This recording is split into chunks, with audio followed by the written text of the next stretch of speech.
হেসেলে আজকে বানাবো তরকা। তো তরকার জন্য ডালটাকে সেদ্ধ করে নিয়েছি। ডিমের ভুজিয়া দেব, টমেটো কুচি, আদা কুচি, রসুন কুচি, পেঁয়াজ কুচি, এগুলো আমি দেব। কড়াইতে তেল গরম করতে দিয়েছি।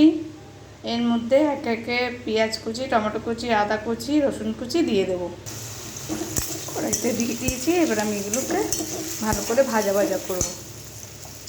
ভালো করে ভাজা করে এর মধ্যে আমি মশলা দেব। এবার এর মধ্যে আমি দিয়ে দেব লবণ। বন্ধুরা আন্দাজ মতন লবণ দিও। আমার এখানে 300 ডাল, 300 তরকা ডাল। হলুদও আন্দাজ মতন দিও, তোমাদের যা লাগবে।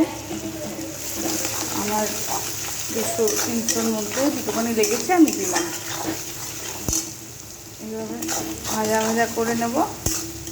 এর মধ্যে দিয়ে দেব মশলা।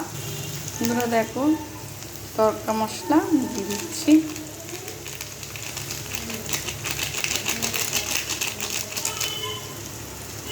মশলাটা দিয়ে ভালো করে কষাতে হবে।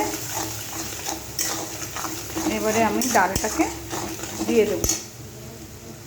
বন্ধুরা এইভাবে তরকার ডাল রান্না করবে, খুব ভালো লাগবে। এর মধ্যে কাঁচা লঙ্কা গোটা অ্যাড করলাম, কেননা আমার ছেলে কুচিয়ে লঙ্কা দিলে ঝাল হয়ে যাবে, খাবে না। ওর জন্য আমি গোটা লঙ্কা দিলাম। বন্ধুরা তোমরা কুচিয়ে লঙ্কা দিয়েও ভালো লাগবে। বন্ধুরা এবার আমি ডালটাকে এর মধ্যে দিয়ে দেব।